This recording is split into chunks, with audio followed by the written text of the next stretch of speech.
On Father's Day, my daughter sent me a gift box that was supposed to be a surprise.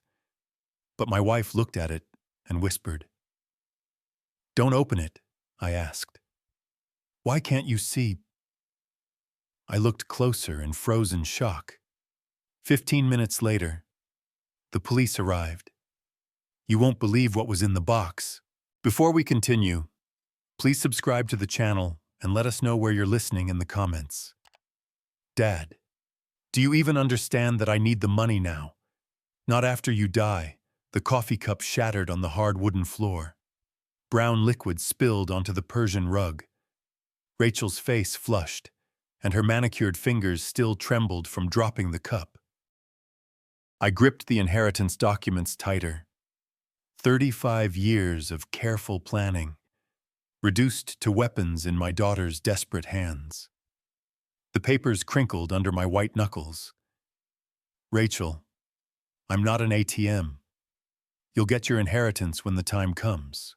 David lounged deeper into our leather sofa, his smirk widening.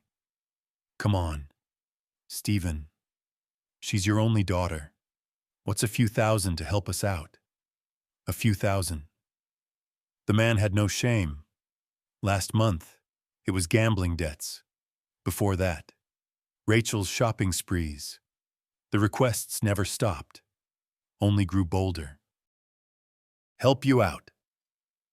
I stood slowly, my 68-year-old joints protesting. "I've helped you out for 4 years running. My retirement fund isn't your personal bank." Sarah appeared in the doorway, dish towel twisted in her hands. "Please, everyone, just calm down.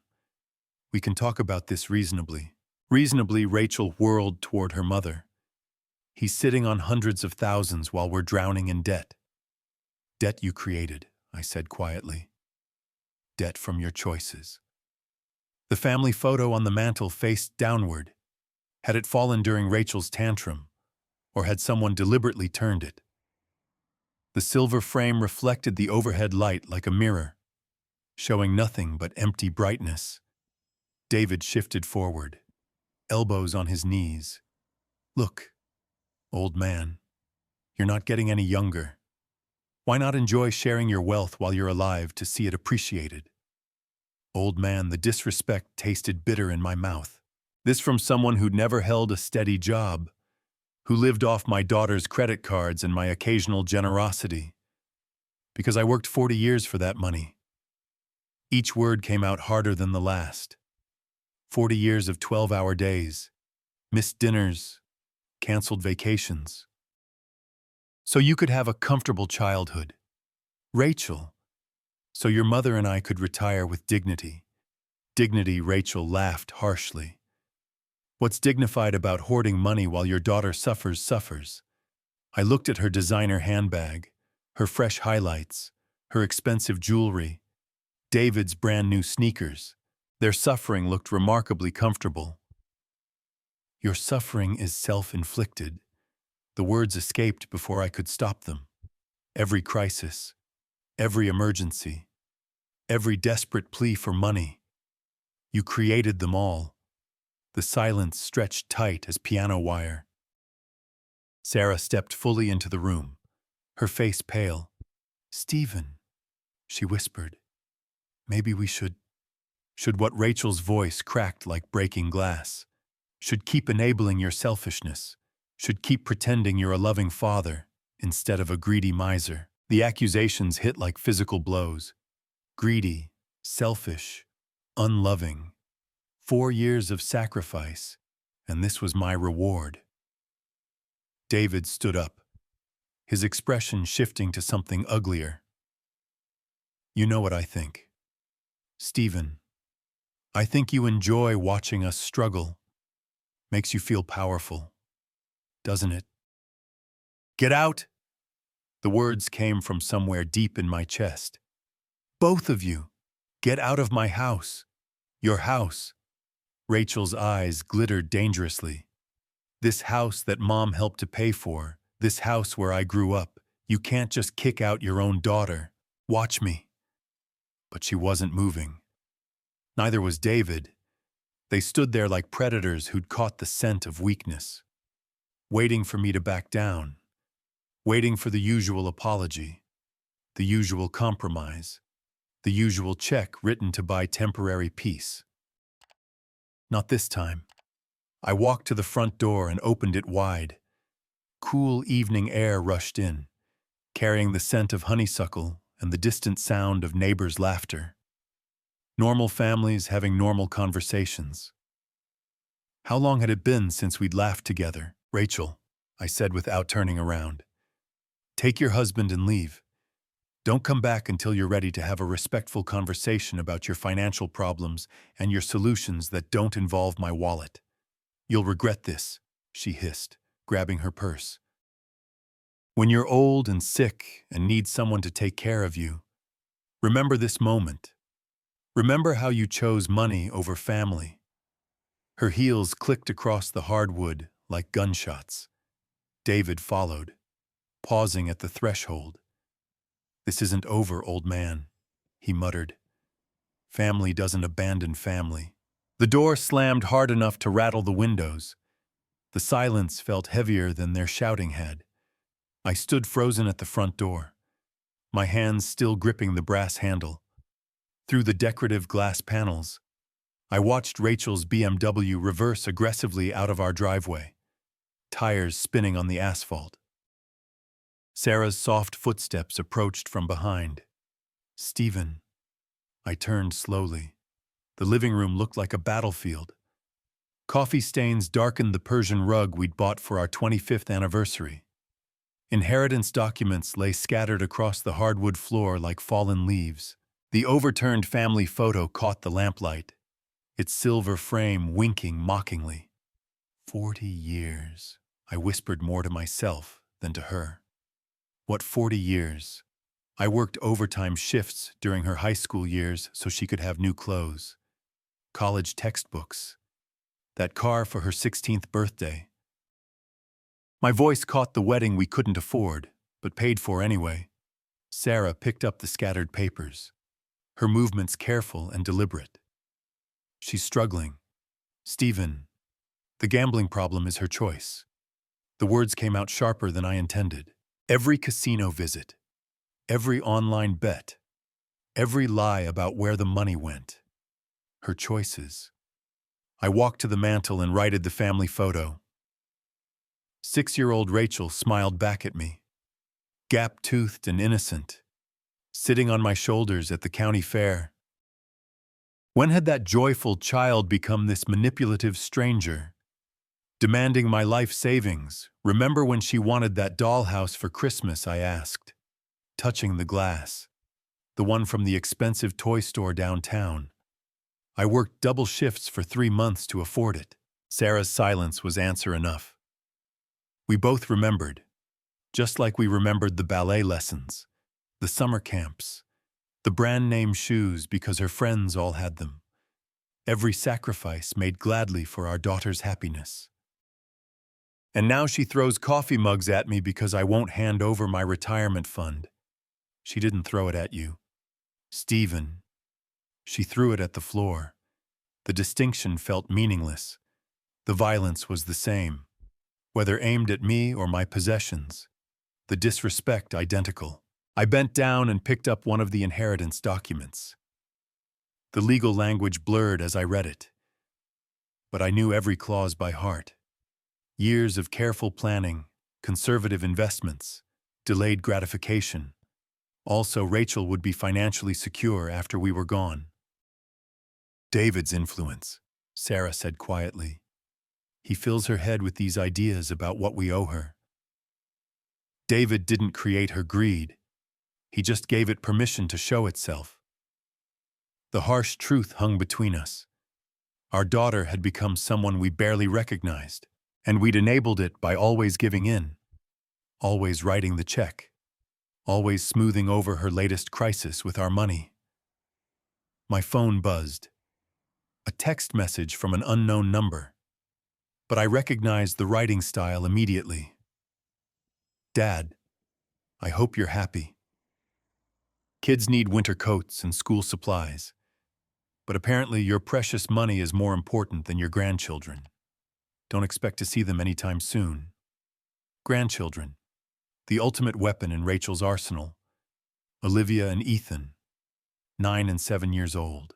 Innocent casualties in their mother's war for my wallet. She knew exactly where to strike to cause maximum pain. I showed Sarah the message. Her face crumpled. She wouldn't really keep them away from us, would she? But we both knew she would. She'd done it before during smaller arguments. A week here, 2 weeks there, whenever we didn't immediately comply with her financial demands. The children used as bargaining chips in her endless quest for money.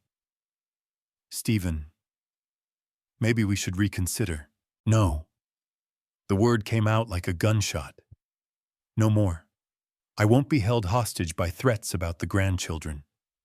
I won't teach Olivia and Ethan that love can be bought, that family relationships are transactions. Sarah flinched at my vehemence.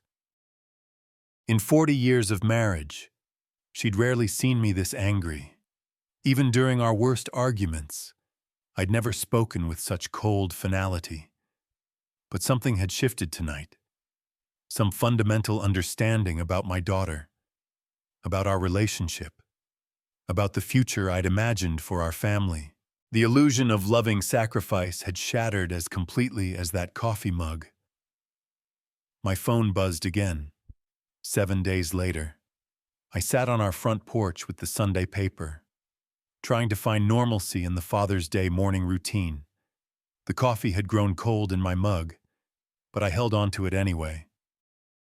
Watching neighbors emerge for their weekend activities, the Johnsons were loading their car for what looked like a family outing. The Martinez family were working in their garden, their laughter carrying across the quiet suburban street in our New Jersey neighborhood. Sarah moved around inside the kitchen, the soft clatter of breakfast dishes drifting through the open window. We'd spent the week in careful conversation, dancing around the Rachel-shaped hole in our family dynamic. Neither of us had heard from her since that night. No calls, no texts, no surprise visits demanding money or reconciliation. The silence felt unnatural. In 4 years of financial crises, Rachel had never gone this long without contact. Usually by day 4, she'd be calling with apologies and smaller requests, testing the waters before launching into her next major plea for money. But this was different. The completeness of the silence felt deliberate, calculated, almost like the calm before a storm. Part of me felt relieved, part of me worried. The rumble of a delivery truck broke through my thoughts. I looked up from the sports section to see a brown UPS vehicle slowing in front of our house. Strange. We weren't expecting anything, and Sunday deliveries were rare unless someone paid extra for weekend service. The driver hopped out, consulted his handheld device, then grabbed a medium-sized box from the back. He approached with the professional efficiency of someone working holiday overtime. "Stephen Davis. That's me. Happy Father's Day," he said, offering the package and his electronic clipboard. "Someone must think highly of you to pay for Sunday delivery." I signed my name, studying the shipping label as he walked away. No return address visible, just generic shipping information. The box felt surprisingly light for its size, roughly the dimensions of a shoebox, but weighing maybe 3 pounds at most. "Who's that?" from Sarah called from the kitchen doorway, wiping her hands on a dish towel. No idea. I carried the package inside, setting it on the coffee table where inheritance documents had scattered just 7 days earlier. No return address. She approached, her expression curious but cautious. Sarah had always been more suspicious of unexpected deliveries than I was. Too many years of hearing about package bombs and mail fraud on the evening news. "Maybe it's from the grandchildren," she suggested, but her tone lacked conviction. Olivia did ask about Father's Day when we saw them last month, before Rachel had weaponized them against us, before the threats and ultimatums. I pushed those thoughts away. Could be. I agreed, though something felt off. The timing seemed too convenient, too calculated, and Olivia wouldn't have paid for special Sunday delivery. Sarah leaned closer, examining the box with the methodical attention she brought to everything from grocery shopping to crossword puzzles. Her fingers traced the edges of the shipping label. "Stephen," she said slowly, "don't open it." "Why?" She pointed to something I'd missed entirely in my casual handling. "Can't you see the holes? They're for breathing, which means something alive is inside." My stomach dropped. Now that she'd pointed them out, I could see tiny punctures in the cardboard, barely visible unless you knew to look. Small, precise holes that someone had clearly made on purpose. "Breathing holes," I repeated, my voice flat. "Something's alive in there," Sarah confirmed, backing away from the coffee table. "The question is, what?" We stood there in our living room, staring at the innocent-looking package as if it might suddenly sprout legs and run away. The morning sunlight streaming through our windows seemed less warm now, the suburban quiet more ominous. "Who would send us something alive?" Sarah whispered. But even as she asked the question, I felt a cold certainty settling in my chest. The timing, the anonymous sender, the Sunday delivery that ensured we'd be home and unsuspecting. This wasn't a gift.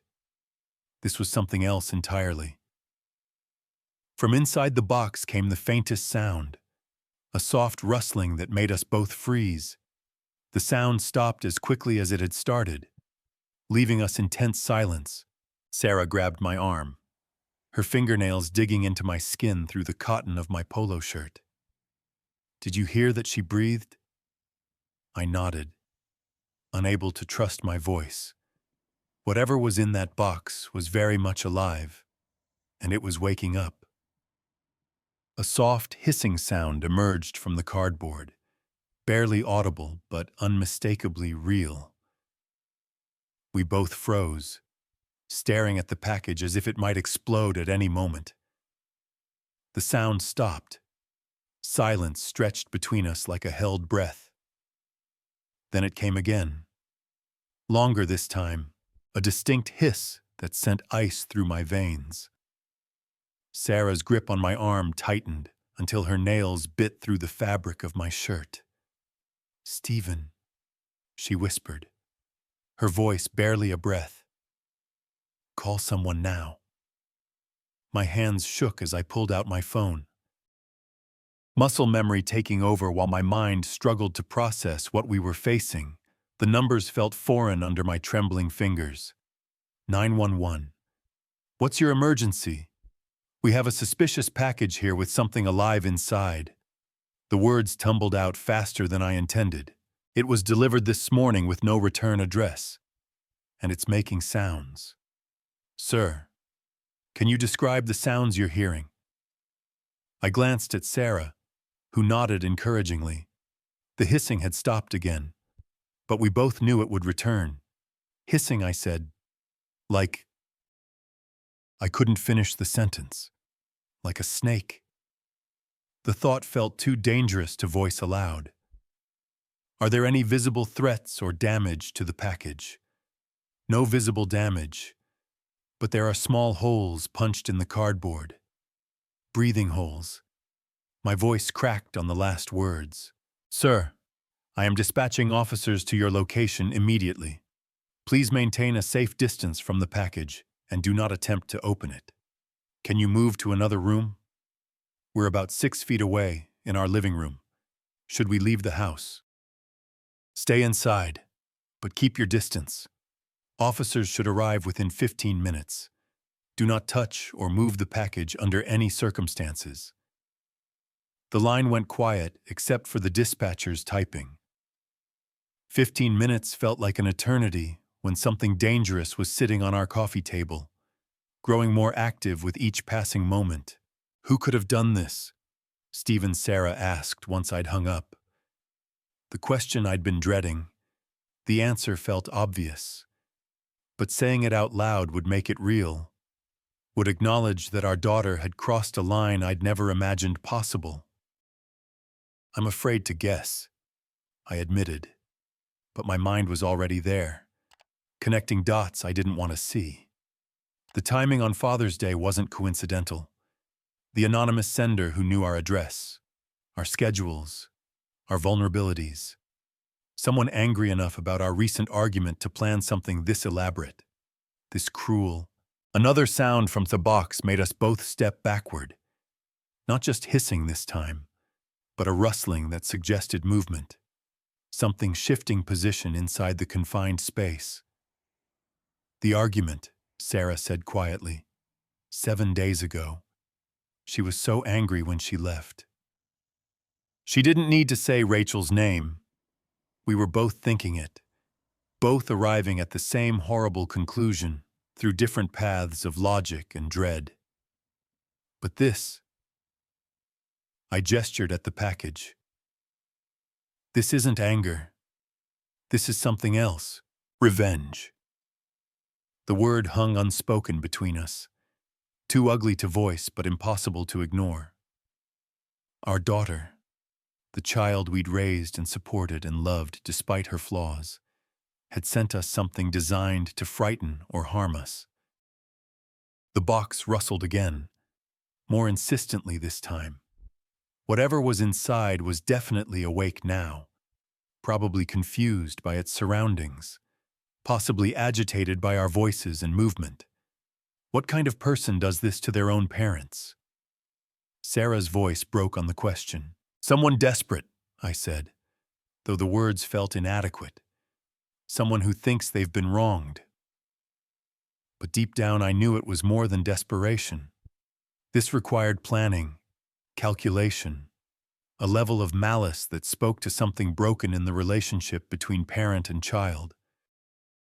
Rachel hadn't just lashed out in anger. She'd crafted a deliberate act of psychological warfare. The sound of car doors slamming outside made us both jump. Through the front window, I could see a police cruiser in our driveway. 2 officers walking toward our door with the purposeful stride of people trained to handle dangerous situations. Relief flooded through me so quickly it made my knees weak. Professional help had arrived. Soon. Whatever nightmare lurked in that innocent-looking package would be someone else's responsibility to handle safely. The doorbell rang, sharp and authoritative, in the tense quiet of our home. I opened the door before Officer Mark Thompson could knock a second time. His presence filled the doorframe. Tall, solidly built with the practiced alertness of someone who'd handled domestic emergencies. The nameplate on his uniform read M. Thompson. Mr. Davis, I'm Officer Thompson. We received your call about a suspicious package. Yes. Thank you for coming so quickly. I stepped aside to let him enter. It's in the living room. He wiped his boots on our welcome mat before crossing the threshold. Sarah appeared in the hallway, still wearing her apron, hands twisted nervously. Officer, we're just so grateful you're here. We didn't know what else to do.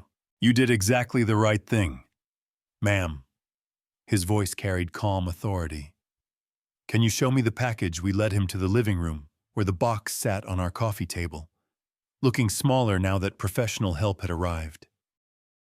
Officer Thompson approached carefully, pulling latex gloves from his utility belt. When did this arrive? About 40 minutes ago. I said, Sunday delivery. Someone paid extra for weekend service. He examined the shipping label without touching the box. No return address visible. And you heard sounds coming from inside. Hissing, Sarah said quietly. Like she couldn't finish. Like a snake. Officer Thompson completed matter-of-factly. I've handled similar situations before. Usually non-venomous. But we take every precaution. He reached for his radio. I'm calling animal control. They have proper equipment for safe removal. Dispatch. This is Unit 47 requesting animal control services at 1523 Oak Avenue. Suspected snake delivery in residential package. The radio crackled back with confirmation. 25 minutes for animal control to respond. Officer Thompson turned back to us, shifting from procedural efficiency to investigative curiosity. Do you have any idea who might have sent this? The question I'd been dreading. I felt Sarah's eyes on me, waiting to see how I'd respond. I don't know, I said carefully. Probably just some kids playing pranks. His gaze sharpened slightly. Kids would need access to live animals, shipping materials, knowledge of your address. This required planning and resources. My mouth went dry. He was right. Someone with means and motive had deliberately sent us a snake on Father's Day. Have you had any recent conflicts, family disagreements? Family disagreements. The phrase hung in the air like an accusation. Sarah tensed beside me, both of us walking the tightrope between honesty and loyalty. Nothing that would lead to this, I managed. Officer Thompson studied my face, noting the hesitation. But he didn't push. Instead, he pulled out a small notebook. Any unusual charges on your credit cards recently? Pet stores, exotic animal suppliers. The question hit me like a physical blow. Pet stores. The memory crashed over me with terrible clarity. That charge I'd noticed on last month's statement. Rachel used my credit card for emergencies. Exotic pet store. $150. I'd assumed it was something for the grandchildren. Not a snake. Never a snake. Mr. Davis, are you all right? I forced my expression back to neutral, though my heart hammered against my ribs. I'm fine. Just processing all this. But I wasn't fine. The puzzle pieces were falling into place with horrifying clarity. The timing, the knowledge of our routines, the access to my credit card, the deliberate cruelty of choosing Father's Day. My daughter had sent me a snake. Will you be filing a formal report? Officer Thompson asked. We can investigate the package origin, pursue charges if we identify the sender. I looked at Sarah, saw the same conflict behind her eyes. Part of me wanted justice, but the larger part, the part that had spent 36 years protecting Rachel despite her flaws, couldn't turn her over to police. No, I said quietly. I don't want to make a mountain out of a molehill. If it's just a prank, filing charges seems excessive. Officer Thompson made a note, though his expression suggested he'd heard this response before. Family loyalty trumping justice, even when family members crossed dangerous lines. Another vehicle pulled into our driveway. Through the window, I could see a white van with animal control services painted on the side. That'll be Tom Wilson, Officer Thompson said. Best wildlife specialist in the county. He'll have this resolved safely within the hour. But as I watched the animal control officer grab his equipment, I knew the real situation was just beginning. Tom Wilson from Animal Control worked with the methodical efficiency of someone who'd handled stranger situations than ours.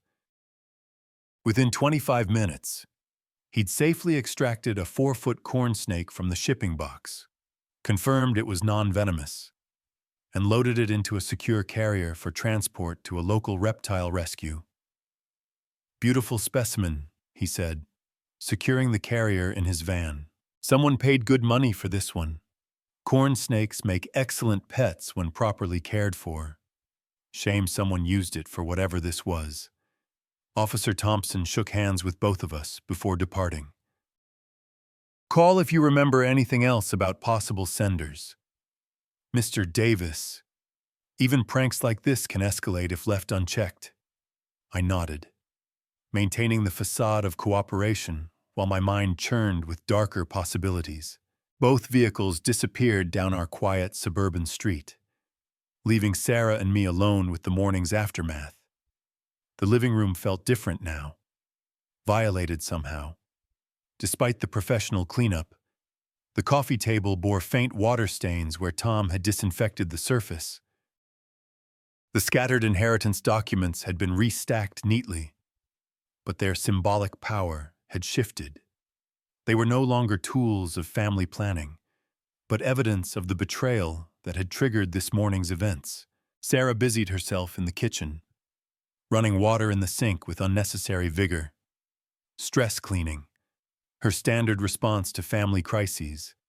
I stood at the front window watching the Johnsons return from their Father's Day outing, their car loaded with picnic gear and children's laughter.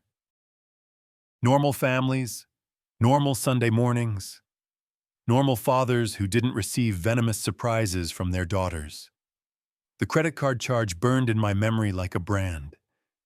Exotic pet store, $150. 4 weeks ago, right after our argument about the inheritance. Perfect timing for planning revenge. My phone felt heavy in my hands as I scrolled to Rachel's contact information. Her smiling photo looked back at me. A picture from Olivia's birthday party last year. Before the financial demands had escalated. Before the threats about grandchildren access. Before this morning's snake delivery. "Are you really going to call her?" Sarah asked quietly from the kitchen doorway. "I need to know for certain. And if she admits it." The question hung between us like a challenge. What would I do if my suspicions were confirmed? What action could a father take against a daughter who'd crossed such a fundamental line?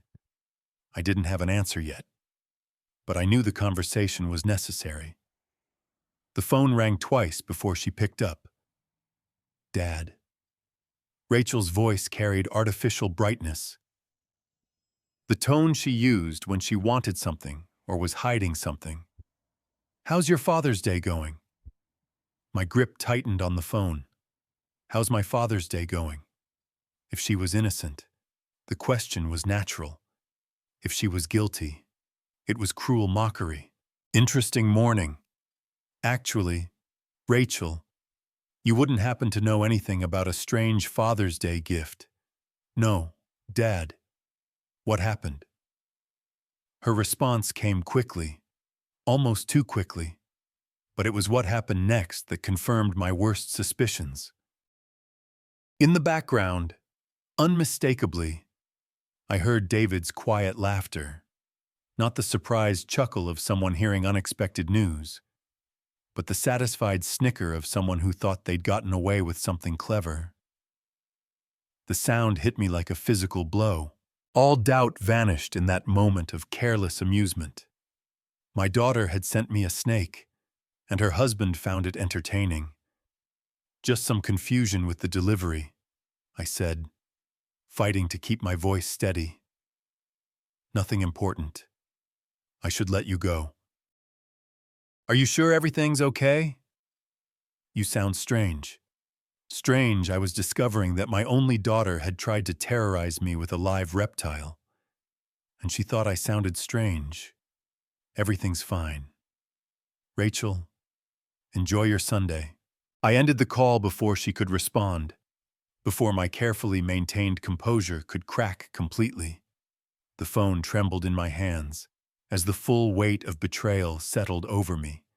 Sarah appeared at my side, reading my face with the intuition of 40 years of marriage. "You heard something." David laughed. The words came out flat, emotionless. In the background, when she asked what happened, he laughed like it was the funniest joke he'd ever heard. Her hand found my arm, a steadying presence in the shifting landscape of our family dynamics. "What are you going to do?" I looked down at the phone, then toward my home office, where the computer held access to bank accounts, credit cards, and all the financial tools that had kept Rachel afloat for 4 years running. "I'm going to teach my daughter about consequences." 8 o'clock found me sitting in my home office, door closed, computer humming quietly in the evening stillness. I'd spent the afternoon in careful thought, walking through our neighborhood, reviewing 35 years of financial decisions that had brought us to this moment. The anger had settled into something colder, more purposeful. My desk held the accumulated evidence of a father's generosity. Bank statements showing monthly transfers to cover Rachel's rent. Credit card bills I'd paid without question. Insurance premiums, car payments, emergency loans that were never repaid. 35 years of enabling disguised as love. The leather portfolio beside my keyboard contained documents I'd reviewed dozens of times. Copies of checks written for her wedding. Receipts from the car I'd sold to pay her gambling debts. Bank transfers labeled emergency assistance that had become monthly obligations. Each piece of paper told the same story of a daughter who had learned to see her father as an endless source of money rather than guidance. The computer screen glowed as I navigated to our online banking portal. My fingers moved steadily across the keyboard, typing the familiar passwords I'd never shared with Rachel, though she'd managed to access plenty without them. First, the credit card account, the same one that showed the exotic pet store charge from 4 weeks ago. Rachel appeared as an authorized user, a status I'd granted her during college for emergencies. 25-year-old emergencies that had multiplied into a permanent lifestyle. I clicked on Manage Users. The system prompted me with security questions. My mother's maiden name. The street where I grew up. Simple answers that unlocked access to tools I should have used years ago. Remove authorized user. The screen asked in neutral blue text. My cursor hovered over Confirm for perhaps 15 seconds. Not from hesitation, but from the profound shift I felt occurring within myself. 35 years I've funded your irresponsibility. Enough. I clicked. User access revoked. Changes will take effect within 1 business hour. Next came the PIN changes.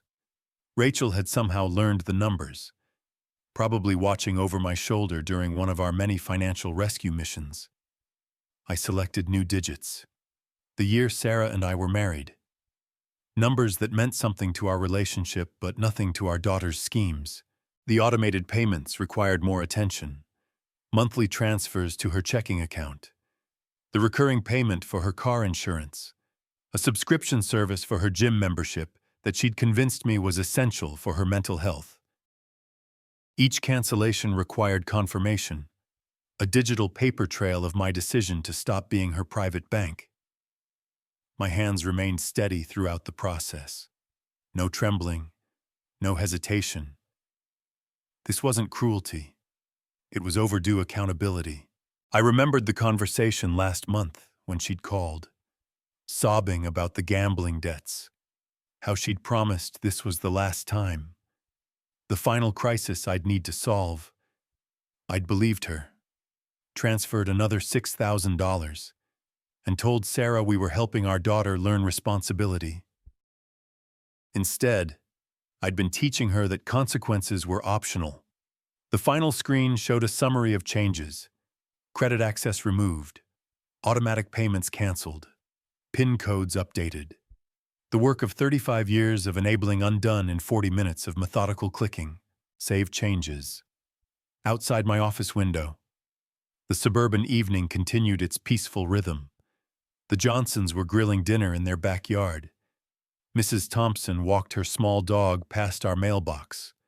Normal families living normal lives. Probably not dealing with adult children who sent live snakes as Father's Day gifts. I clicked Save. The confirmation appeared instantly. Account changes processed. Updated information will be available immediately.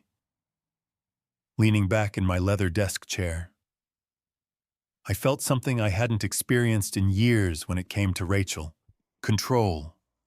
Not the desperate, reactive scrambling to fix her latest crisis, but the calm authority of a parent who'd finally remembered that love sometimes requires saying no.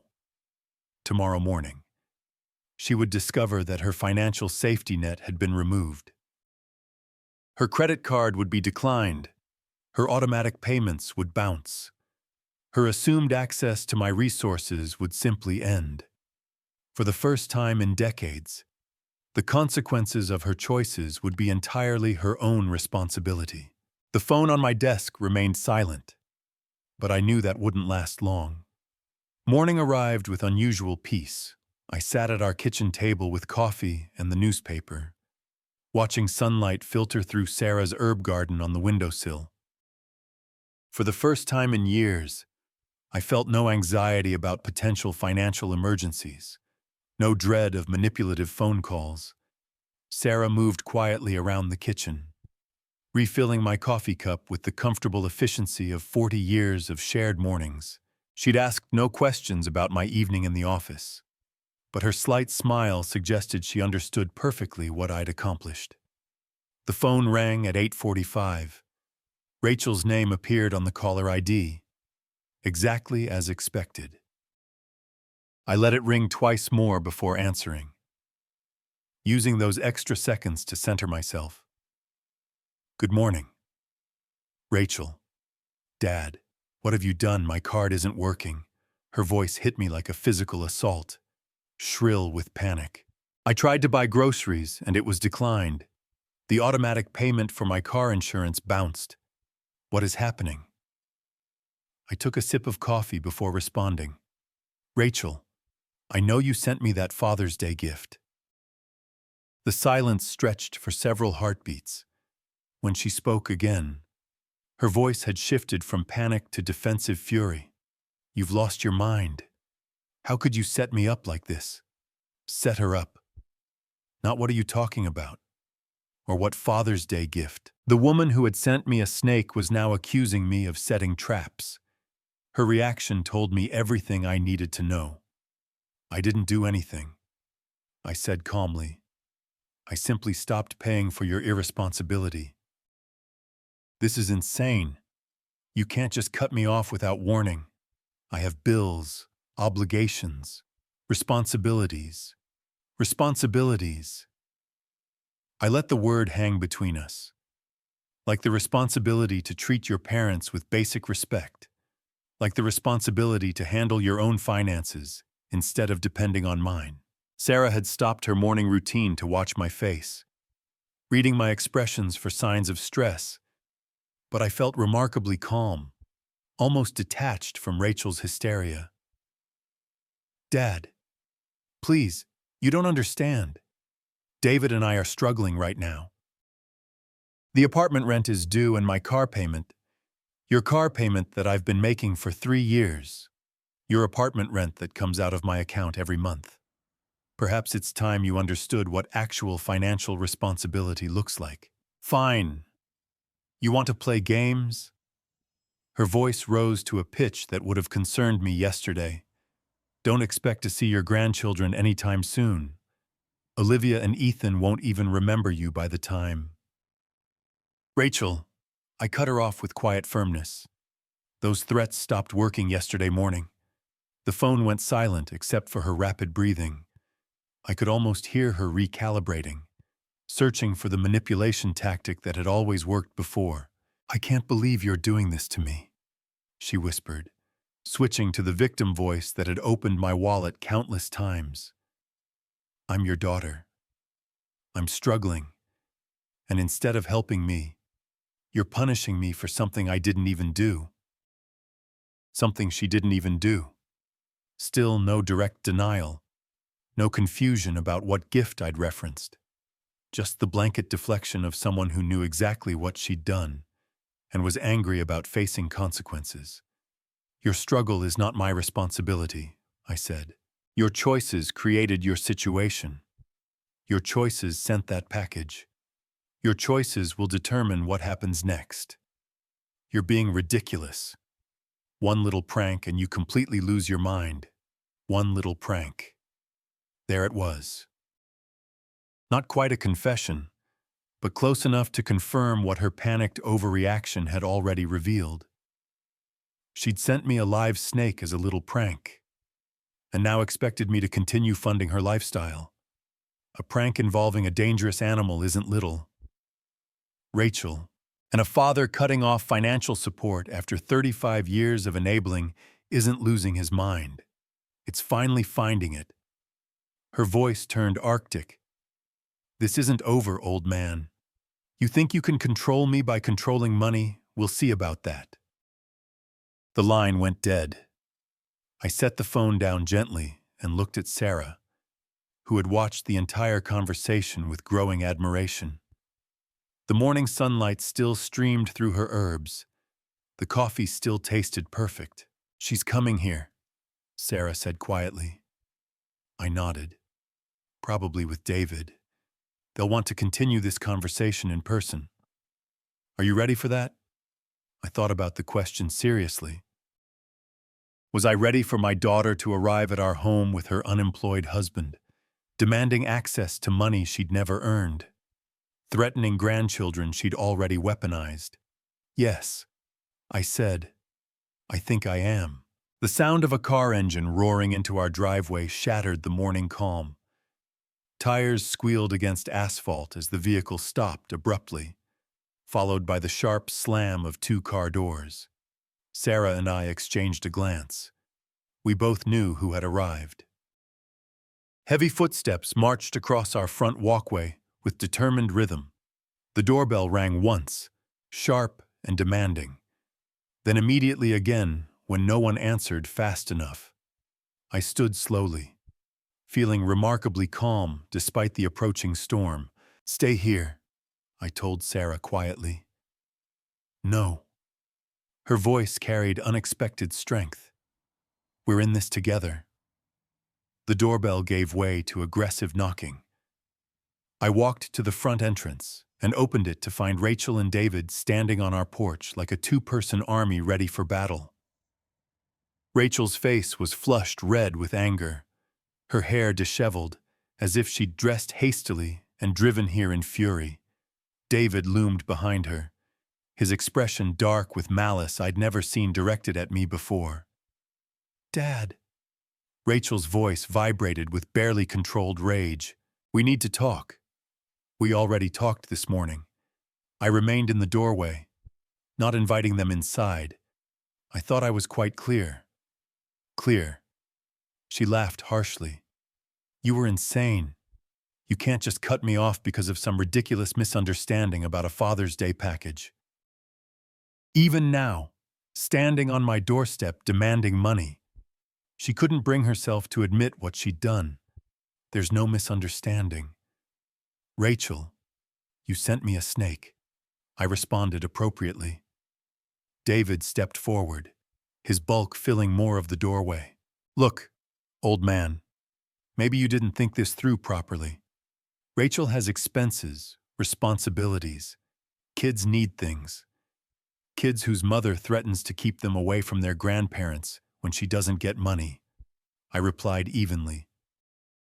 Rachel's face contorted with desperate fury. "Fine. You want to play hardball. You'll never see your grandchildren again. Olivia and Ethan will grow up knowing their grandfather chose money over family." The words that had once been my greatest fear now felt powerless against the clarity I'd gained. I looked at my daughter and saw not the child I'd raised, but the manipulative stranger she'd become. "Rachel," I said quietly, "that's not a threat. That's a blessing." The shock on her face was complete. This was not the response she'd expected, not the devastating blow that had always brought me to my knees before. David's mouth fell open. "You—" "What?" Rachel stammered. "If you're the kind of person who uses children as weapons against their grandparents, then perhaps it's better that they're not exposed to that kind of manipulation while they're young." David's expression shifted to something darker. He stepped forward close enough that I could smell the anger radiating from him.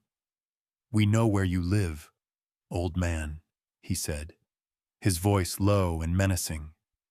"We know your routines, your schedule. You might want to reconsider your position." I felt Sarah tense behind me, but I remained perfectly still. "Are you threatening me?" "David, I'm just saying that family relationships work both ways. You want to cut us off, fine, but don't expect us to just disappear quietly." "Actually," I said, "that's exactly what I expect." And if you choose not to disappear quietly, that becomes a matter for the police rather than family negotiation. Rachel grabbed David's arm, perhaps sensing he was pushing into territory that could have legal consequences. But her touch didn't calm him. It seemed to fuel his aggression. "You think you're so smart," David continued. "You think cutting off our money makes you powerful. There are other ways to get what we need." "I'm sure there are." I agreed. "Like getting jobs, for instance." Novel concept. "But people have been supporting themselves through employment for centuries." "This isn't over," Rachel hissed, her desperation transforming into pure venom. "You'll regret treating us like this. Family doesn't abandon family, and there will be consequences." "There already are consequences," I said. "You're living them right now." They stared at me for a long moment, perhaps finally understanding that no amount of threats, guilt, or manipulation was going to restore their access to my resources. The man who had spent 35 years being their personal bank had simply closed, without another word. Rachel spun on her heel and stalked back to their car. David followed, but not before giving me one last menacing look. I watched them drive away, their car engine revving unnecessarily loud. Only when their taillights disappeared did I close the front door and turn to Sarah. Her face was pale, but her eyes held something I hadn't seen in years. Pride. "We're going to need legal advice," I said. Evening brought the quiet normalcy that had become precious in our house. Sarah and I sat at our kitchen table after dinner, the domestic routine providing comfort after the morning's chaos. She sipped chamomile tea while I nursed my second cup of coffee, both of us processing the day's events. The kitchen had always been our sanctuary for serious conversations. It was here we'd discussed buying the house, planned for retirement, talked through concerns about Rachel's early struggles with money. Now it served as the place where we contemplated the complete breakdown of our family relationship. "I keep thinking about when she was 9, Sarah said quietly. "Remember the Mother's Day breakfast she made burned toast and orange juice with too much pulp? But she was so proud." I did remember. Rachel in her pink pajamas standing on a kitchen stool to reach the counter, determined to surprise us with breakfast in bed. The memory felt like it belonged to someone else's family now. "She used to draw us pictures," I said. "Stick figures of our family holding hands.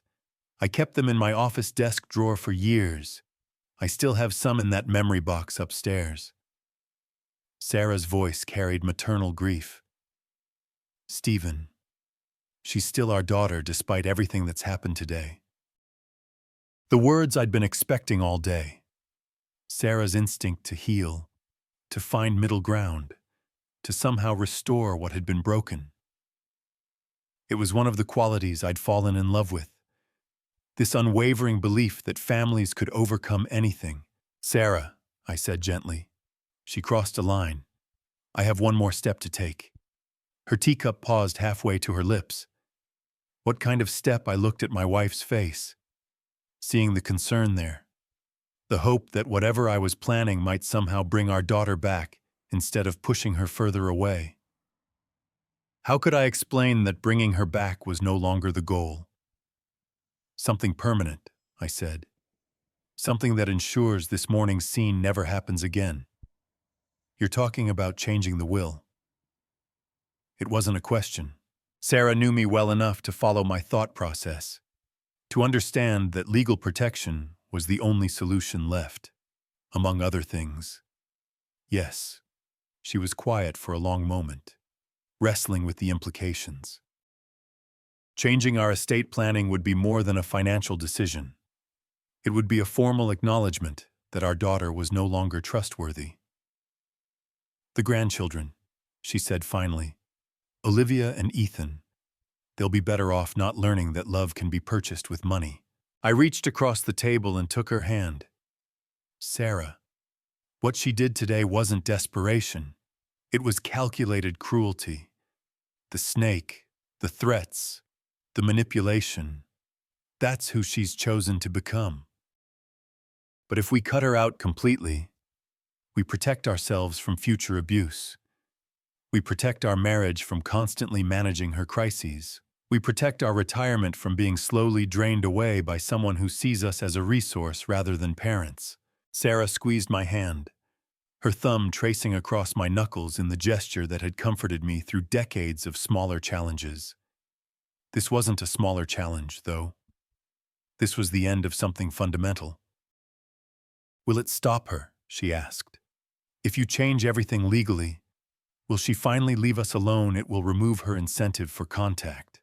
No access to money, no inheritance to protect, no leverage to maintain. She'll have to find other people to manipulate."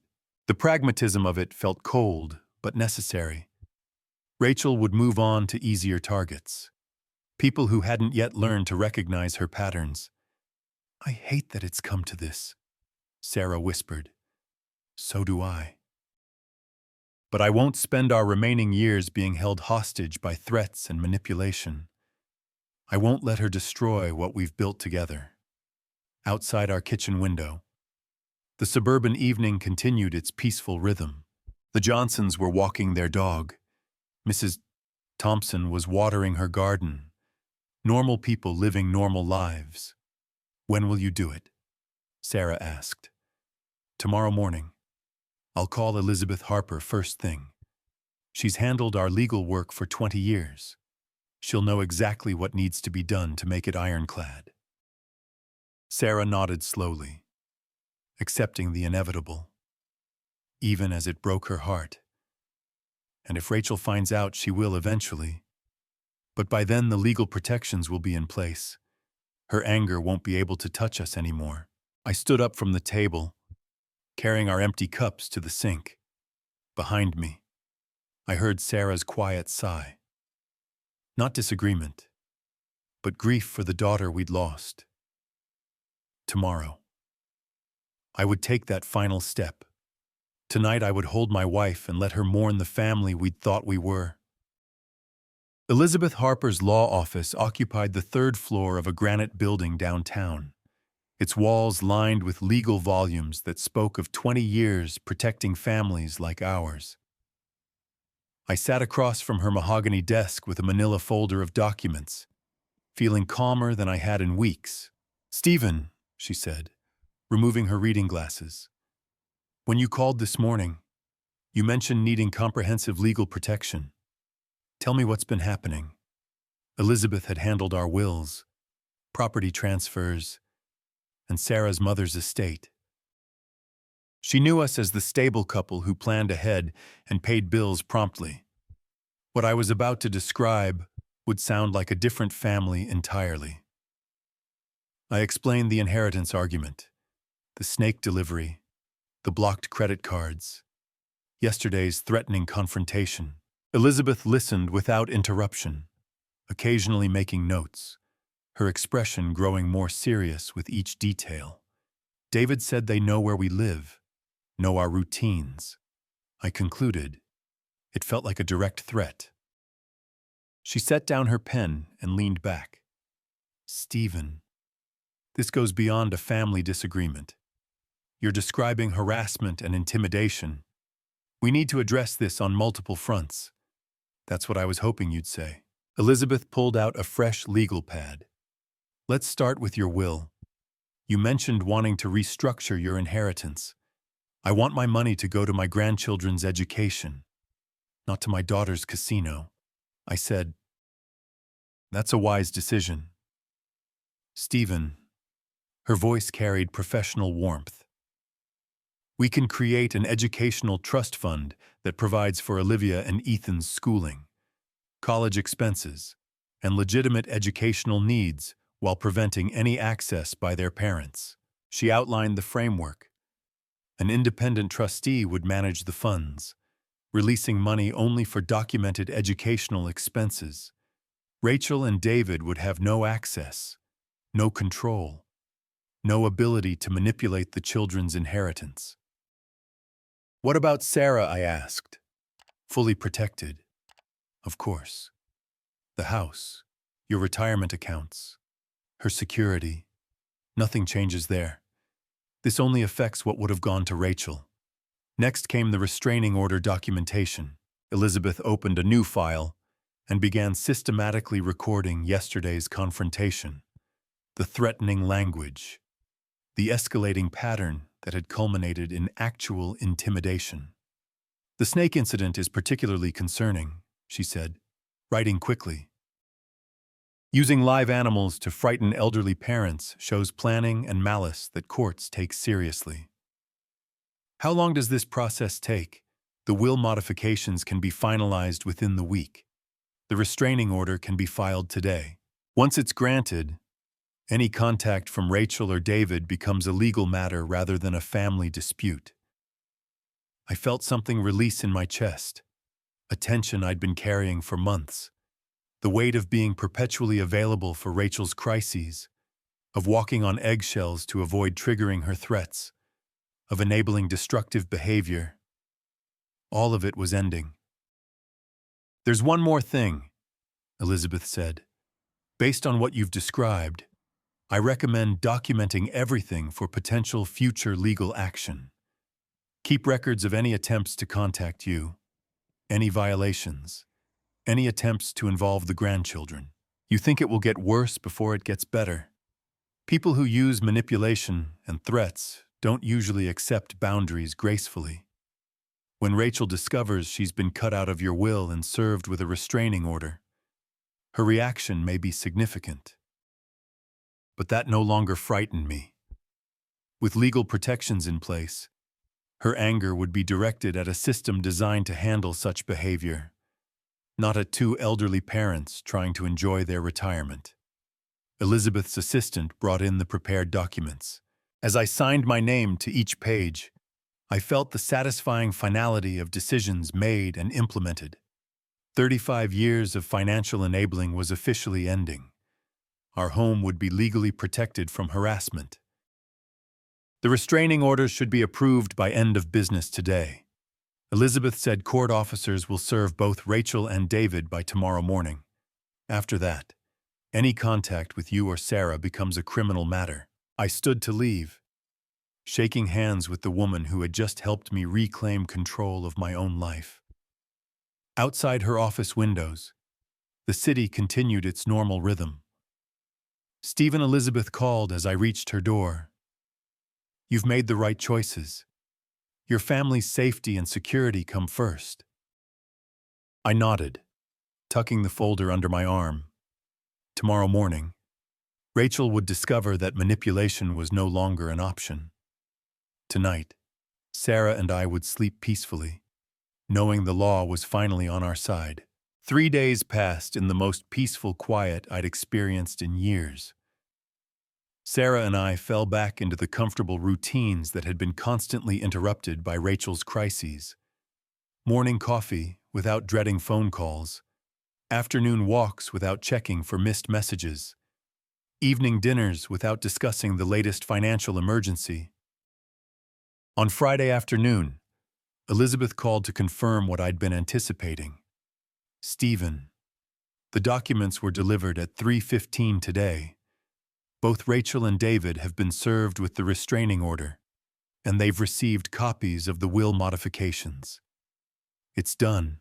I thanked her and hung up, then sat quietly in my chair for several minutes. Outside our window, Mrs. Thompson was planting spring flowers in her garden.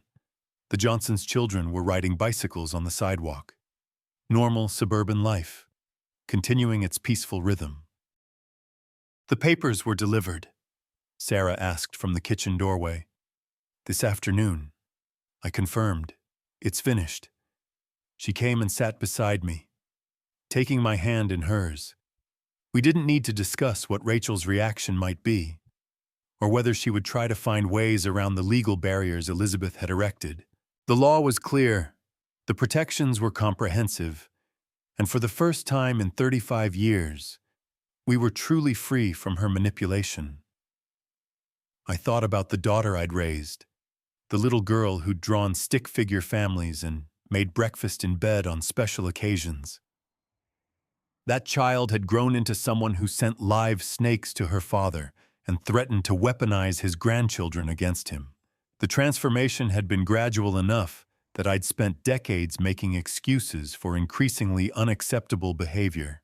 But the woman who'd stood on my doorstep demanding money and making threats wasn't someone I needed to enable any longer. The legal documents had created the boundaries that love alone could never establish. They got what they wanted. I'm no longer in their lives. The irony wasn't lost on me. Rachel had spent years threatening to cut off my access to Olivia and Ethan whenever I didn't comply with her financial demands. Now, through her own escalating behavior, she'd ensured that separation permanently, while simultaneously losing any claim to the inheritance she'd been so desperate to control. Olivia and Ethan would be provided for through their educational trust fund, managed by professionals who couldn't be manipulated or threatened. Their college expenses, tutoring, books, legitimate educational needs, all secured without giving their parents access to resources they'd proven incapable of managing responsibly. Sarah squeezed my hand. "Do you think she understands what she's lost?" "She will," I said. "The restraining order means any attempt to contact us becomes a criminal matter. The will changes mean there's no inheritance to fight for, no financial incentive to maintain even hostile contact. She'll have to find other people to manipulate. And if she violates the restraining order, then it becomes the police department's problem, not ours. For 35 years, I'd been Rachel's safety net, catching her every fall while she learned nothing from the experience. I'd sold my classic car to pay her gambling debts. I'd covered her rent when she claimed unexpected emergencies. I'd written check after check, always believing that this time would be different. This crisis would be the last one. The snake had been her final communication with me. Everything she wanted to say about our relationship had been contained in that box. Dangerous, venomous, designed to frighten and intimidate. But instead of driving me back into compliance, it had driven me to Elizabeth's office and the legal protections I should have sought years earlier. As the sun set through our kitchen window, Sarah and I prepared dinner together with the easy cooperation of a couple who no longer carried the weight of constant family drama. No phone calls interrupted our conversation. No emergency texts demanded immediate financial rescue. No threats hung over our heads about access to grandchildren. The quiet felt profound, like the silence after a long, exhausting storm has finally passed. Tomorrow we would wake up in a house legally protected from harassment. Our retirement savings would remain intact, earning interest for our own security rather than being slowly drained by someone else's poor choices. Our marriage would continue without the constant stress of managing an adult child's manufactured crises. I had reclaimed my role as a father who loved his daughter enough to refuse to enable her destruction of herself and others. Legal boundaries had replaced emotional manipulation. Professional consequences had replaced family guilt. The law had given me back my life. Tonight, for the first time in decades, I would sleep without wondering what tomorrow's crisis would cost me. If you like this story, please like this video, subscribe to the channel, and share your impressions of this story in the comments. To listen to the next story, click on the box on the left. Thank you for watching.